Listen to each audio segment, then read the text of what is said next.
పిల్లల్ని కనడం ఎవరిష్టం?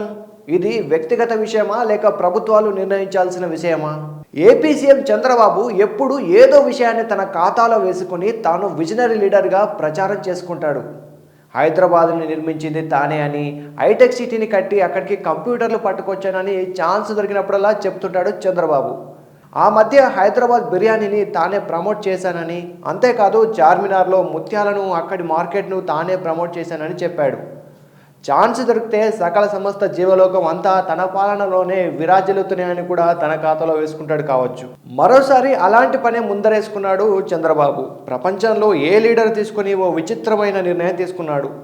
విజనరీ చంద్రబాబు ఏమన్నాడో ఒక్కసారి బ్రీఫ్గా మీకు చెప్తాను.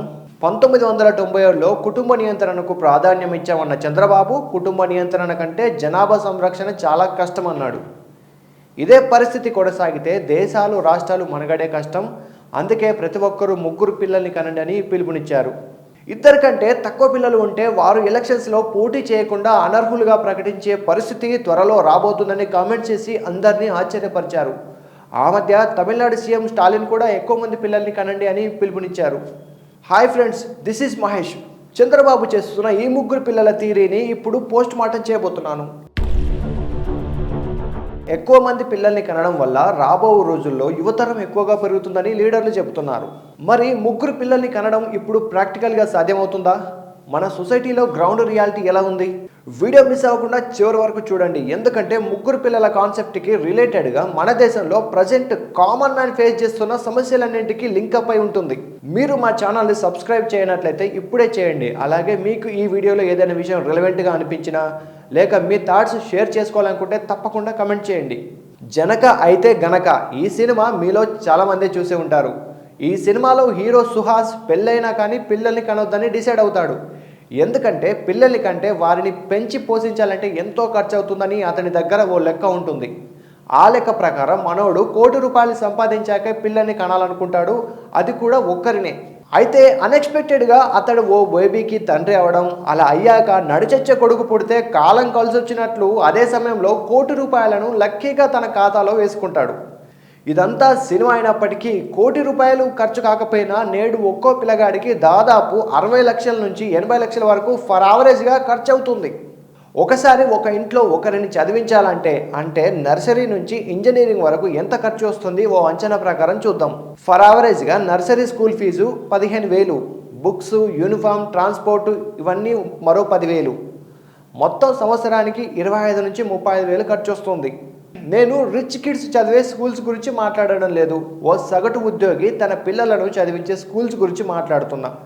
అందులోనూ లీస్ట్ ఫీజు అంటే అత్యంత తక్కువ పే చేస్తున్న వారి లెక్కల ఆధారంగా అంచనా కడుతున్నా. అంటే ఒక నర్సరీ స్టూడెంట్ ఖర్చు ఏం లేదన్నా కనీసం 20 నుంచి 25,000 వరకు ఫర్ యావరేజ్గా ఖర్చు అవుతుంది.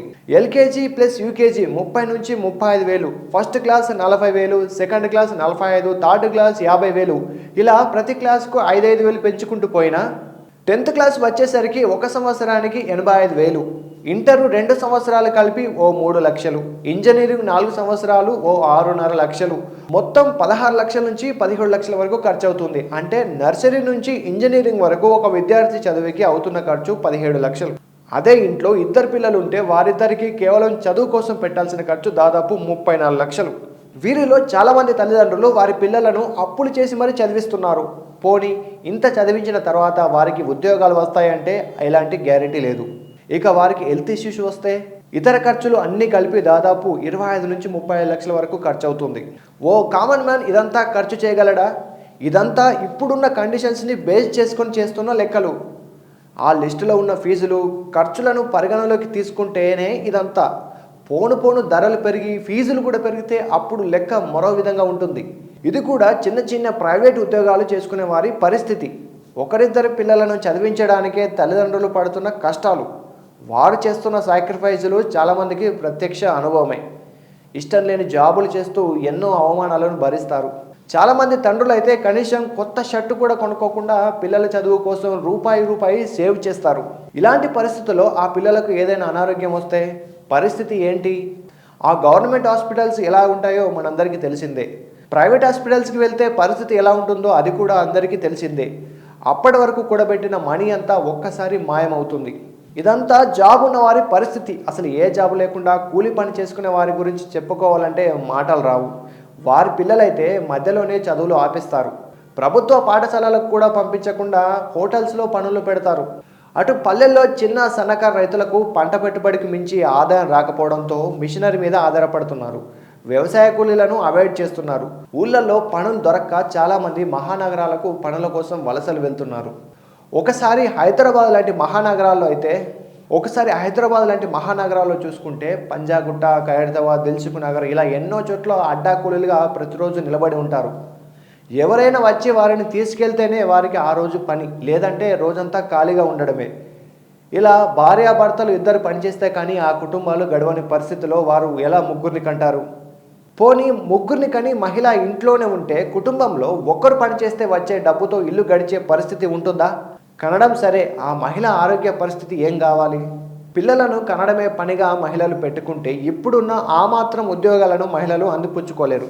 మహారాష్ట్రలోని ఓ ప్రాంతంలో చెరుకు తోటలో పనిచేసే మహిళలకు తమకు నెలకోసారి వచ్చే పీరియడ్స్ కారణంగా వారిని పనుల్లో చేర్చుకోవడం లేదు. దీంతో చాలామంది మహిళలు తమ గర్భసంచిని తీయించుకుంటున్న దారుణమైన సంఘటనలు జరుగుతున్నాయి. ఇలాంటి పరిస్థితులలో పిల్లలను కనడం, పెంచడమే పనిగా పెట్టుకుంటే వారు పనులు ఎలా చేయగలుగుతారు? ముగ్గురు పిల్లల్ని కనడం మహిళల ఆరోగ్యంపై ప్రభావం చూపదా? మానసికంగా వారిని ఒత్తిడిలోకి పెంచుతుంది కదా? ఈ నిర్ణయం మహిళల వ్యక్తిగత నిర్ణయ హక్కును ప్రభావితం చేస్తాయి. ఒకరిద్దరు పిల్లల్ని పెంచడానికే నానా ఇబ్బందులు పడుతున్నారు. ఈ మధ్య ఓ తండ్రి తన పిల్లలను పోషించలేక ముగ్గురు పిల్లలను తానే హతమార్చిన ఘటన రీసెంట్గానే జరిగింది. మరి ఇవన్నీ చంద్రబాబు గారి విజన్లో కనిపించడం లేదా?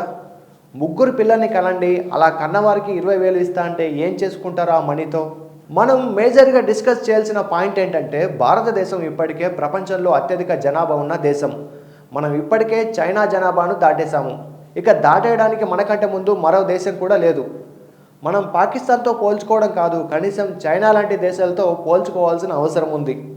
జనాభా పెరిగితే పాఠశాలలు, హాస్పిటల్స్, ఎంప్లాయ్మెంట్ ఇవన్నీ మరింతగా అవసరమవుతాయి. ప్రస్తుతం ఉన్న జనాభాకే వనరులు కల్పించక ప్రభుత్వాలు ఫెయిల్ అవుతున్నప్పుడు అదనంగా పెరిగే జనాభాకు వసతులు ఎవరు కల్పిస్తారు? విద్య, వైద్యం, ఆహారం, మౌలిక వసతులు కల్పించేది ఎవరు?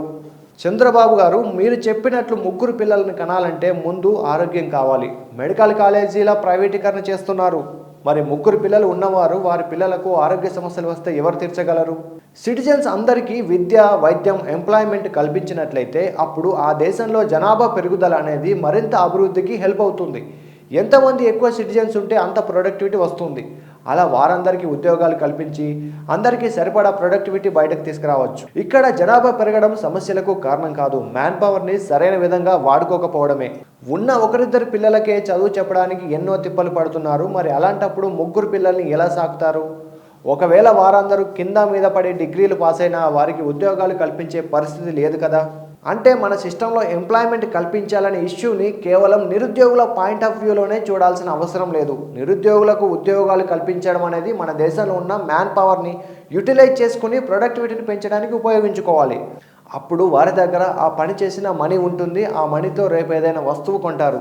సొసైటీకి ఇలాంటి సైకిల్ ఎప్పుడూ అభివృద్ధి మార్గంలో నడిపించడానికి దోహదం చేస్తుంది. సొసైటీ సేఫ్, కామన్ మ్యాన్ కూడా సేఫ్గా ఉంటాడు. ఇక్కడ సొసైటీ అభివృద్ధిలో వెళ్తుంది, కామన్ మ్యాన్ కూడా సేఫ్గా ఉంటాడు. అంతేకాని ఏదో విజన్ పేరిట ముగ్గురు పిల్లని కనాలని అసెంబ్లీలో చెప్పినంత మాత్రాన దేశం కానీ రాష్ట్రం కానీ అభివృద్ధి కాదు. మరి చంద్రబాబు గారి విజన్కి ఇవి కనిపించడం లేదా? ఒకవేళ చంద్రబాబు చెప్పినట్లే ముగ్గురు పిల్లల్ని కంటే తల్లిదండ్రులు వారిని పెంచి పోషించి చదివించడానికి ఇప్పుడు అనుభవిస్తున్న దానికంటే రెట్టింపు సంక్షోభం అనుభవిస్తారు. క్వాలిటీ ఎడ్యుకేషన్, సరైన గైడెన్స్ లేని పిల్లలు మన దేశ అభివృద్ధిలో ఎలాంటి పాత్ర పోషించరు. ఇక చదువులేని వారు ఏం చేస్తారు? మొదటి నుంచే వ్యసనాలకు బానిసలు అవుతారు. ఉపాధి లేని వారు దొంగలుగా మారుతారు. డబ్బు కోసం చాలామంది రౌడీలుగా కూడా మారుతారు. మరెలా మీరు కోరుకున్న యువత బాధ్యతాయుతమైన సిటిజన్స్ అవ్వగలరు? వారెలా అభివృద్ధిలో భాగస్వాములు అవ్వగలరు? మరి చంద్రబాబు గారు, ఇదేనా మీ విజన్? ఇదేనా మీ విజనరీ థాట్స్? రాబో జనరేషన్స్ని ఎందుకు పనికిరాని వారిగా చేయడమేనా మీ విజన్? 3 పార్టీల కూటమి కాబట్టి చంద్రబాబు గారు ముగ్గురిని పిల్లల్ని కనాలని చెప్పారా? మీ ఎంపీ సీట్ల కోసం పిల్లల్ని కని వారి ఎల్కేజీ సీట్ల నుంచి ఎంబీబీఎస్ సీట్ల దాకా ఇబ్బందులు పడాలా? మరి చంద్రబాబుకి కుమారుడు ఒక్కడే లోకేష్కి కూడా కుమారుడు ఒక్కడే. హెరిటేజ్ లాంటి 100 కోట్ల టర్నోవర్ ఉన్న కంపెనీల ఓనర్లు కదా ముగ్గురు పిల్లల్ని కనాల్సింది. అంతేకాని ఈరోజు రెక్కాడితే కానీ డొక్కాడని వాళ్ళు ముగ్గురు పిల్లల్ని ఎలా కంటారు? వారి పిల్లలను ఎలా పోషిస్తారు? రాబో జనరేషన్ మీద మీరు ఫోకస్ చేసింది చాలు. ఇప్పటికైనా మీరిచ్చిన హామీలు నెరవేర్చండి. అభివృద్ధి మీద ఫోకస్ చేయండి. అన్నింటికి మించి ఎంతమంది పిల్లల్ని కనాలనేది ఓ మహిళకు సంబంధించిన విషయం. దక్షిణ కొరియాలో ఎక్కువ మంది పిల్లల్ని కనాలి అని అక్కడి ప్రభుత్వం ఎన్ని ప్రోత్సాహకాలు అందిస్తున్నా కానీ అక్కడి మహిళలు ససేమిరా అంటున్నారు.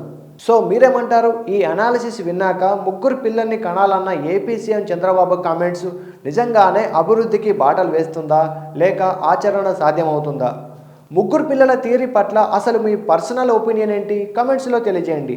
అలాగే ఈ వీడియో మీకు నచ్చితే ఖచ్చితంగా లైక్ చేసి మీ ఫ్రెండ్స్ అండ్ ఫ్యామిలీ మెంబర్స్కి షేర్ చేసి అవగాహన కల్పించండి.